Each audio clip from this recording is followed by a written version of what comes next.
Frères et sœurs, la paix soit avec vous. Nous célébrons aujourd'hui le 16e dimanche du temps ordinaire de l'année C. Et les lectures de ce jour nous invitent à méditer autour de la réalité de l'hospitalité, que ce soit dans la première lecture avec la figure d'Abraham et dans l'évangile avec Marthe et Marie. Nous allons vraiment développer, je dirais, aller plus loin dans la réflexion, plus autour de l'évangile. Cet évangile, nous le connaissons même par cœur, parce que c'est depuis notre petite enfance que nous les lisons, Marthe et Marie, qui reçoivent leur ami Jésus. Ça paraît, c'est une réalité, frères et sœurs, c'est une réalité banale, parce qu'il s'agit d'une hospitalité normale d'un ami de la famille qui vient visiter la famille. Mais cette hospitalité, il y a deux visages, parce qu'on voit Marthe et on voit Marie. Et chacun de nous peut avoir une impression déjà sur cette page de l'évangile, parce que nous la connaissons par cœur. Mais d'une situation, d'une hospitalité banale, l'Église nous invite à réfléchir autour d'une portée spirituelle profonde. On voit Marthe qui reçoit Jésus. Jésus, c'est un habitué de la famille. Et l'Évangile nous dit, avec des mots clairs, quant à Marthe, elle a été accaparée par les multiples occupations du service, parce qu'elle veut que leur hôte puisse être bien. Et Jésus ne vient pas seul. Souvent, il était toujours accompagné de ses disciples. Et faire manger ces gaillards, ces colosses, qui après avoir marché à pied, ils ont des estomacs creux. C'est pourquoi Marthe s'active. Et l'Évangile précise par rapport à Marie, s'étant assise aux pieds du Seigneur, écoutez sa parole. Elle écoutait la parole du Seigneur. Mais dans l'Évangile, on ne dit pas ce que Jésus enseignait. Mais Marthe est frustrée, c'est normal. Elle veut voir Jésus, c'est un ami de la famille. Même Jésus, pourquoi ma sœur ne vient pas m'aider pour que on puisse vous faire une bonne cuisine? Mais voilà, Jésus va lui répondre. Et la réponse de Jésus peut nous paraître comme une critique, comme une manière de dire que Marthe, oh, calme-toi quoi, lui répondit Jésus. Marthe, Marthe, tu te donnes du souci et tu t'agites pour bien des choses. Une seule est nécessaire. Marie a choisi la meilleure part, elle ne lui sera pas enlevée. Avec cette phrase, on peut dire « Ah, Marie a gagné les combats ». Au contraire, n'oublions pas qu'au début de l'évangile, on dit « Marthe, qui reçut Jésus, était accaparée par les multiples occupations du service. » Du service. Les faisait pour rendre service, pour accueillir ses invités. Mais comment comprendre tout cela? Pour comprendre cet évangile, frères et sœurs, je pense que ce serait aussi intéressant de faire un petit pas en arrière. L'évangile de la semaine dernière, les bons samaritains, où Jésus s'est forcé à dire au docteur de la loi de se dépenser pour les services du prochain, en citant la parabole du bon samaritain. Et Jésus lui avait posé la question, quelle est-tu dans la loi? Il avait donné une réponse extraordinaire, en citant le schéma Israël. Mais Jésus dit, il y a quelque chose qui te manque. Les services du prochain, ce qu'on appelle communément les services du frère et de la sœur, bien sûr. C'est en comprenant l'évangile de la semaine dernière qu'on peut comprendre l'épisode de ce jour.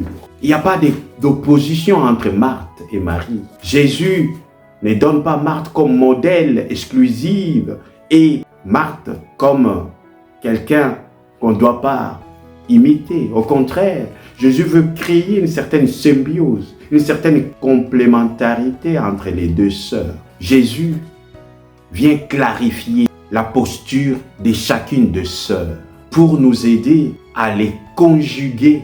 C'est alors que notre vie de foi sera consistante. Oui, Jésus vient clarifier pour nous amener vers l'essentiel. C'est lui l'essentiel. Mais cet essentiel n'est pas que sentiment, n'est pas qu'idée. Cet essentiel, il est aussi action. C'est pourquoi dans cette complémentarité, dans la charité, dans l'écoute, dans cette posture de Marie qui est au pied de Jésus comme disciple pour écouter. Mais quand on écoute, quand on reçoit la parole, c'est pour être nourri, pour agir. Jésus veut inverser la réalité dans notre manière d'agir. Commençons par réfléchir, commençons par nous asseoir pour recevoir une certaine clarté, une certaine lucidité. C'est alors que notre action sera une action réfléchie et méditée. Car nous sommes dans un monde, frères et sœurs, où on court. Parfois, on perd même l'essence de ce que nous faisons. On soigne les comment en oubliant les pourquoi nous faisons les choses. Comment être à l'heure au boulot? Comment ne pas rater les derniers trains pour rentrer à la maison, aller chercher les enfants à l'école, aller faire des courses avant que Auchan ou Carrefour ne ferment? C'est bien. Mais donnons sens à tout ce que nous faisons. Sinon, on devient comme des automates. Or, nous sommes des humains, créés à l'image et à la ressemblance de Dieu. C'est important, frères et sœurs, se poser de temps en temps la question du pourquoi. Mais pour se poser la question du pourquoi, on a besoin d'une pause intérieure. S'asseoir, faire une halte. On en a besoin dans ce monde où on perd ce sens-là de l'essentiel. Se laisser éclairer avant d'agir. C'est cela la dimension d'être Marie pour devenir Marthe. Car nous sommes dans un monde où la productivité nous incite à l'activisme parfois. Mais l'activisme peut briser en nous tout ce qui est profondeur. Mais pour que nous puissions garder notre profondeur, nous avons besoin de cette écoute profonde pour que notre action soit aussi une action ancrée sur la profondeur.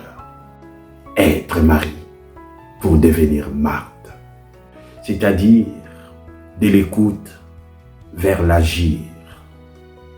C'est cela la leçon aussi de cette page d'évangile. La contemplation et l'action. Ne posons pas la question Marthe ou Marie, mais plutôt disons-nous comment être Marthe et Marie, c'est-à-dire dans la complémentarité, que notre contemplation nous amène vers une action éclairée et lucide et profonde. Oui, frères et sœurs, Jésus ne vient pas diviser Marthe et Marie, mais vient créer cette union, cette complémentarité entre les deux. Puissions-nous aussi nous laisser éclairer par l'Esprit Saint pour que nous puissions en nous vivre nos maris à nous et nos Marthes à nous, mais dans une posture de complémentarité et non d'opposition, mais de conjugaison. Que le Seigneur nous bénisse tous, au nom du Père et du Fils et du Saint-Esprit. Amen.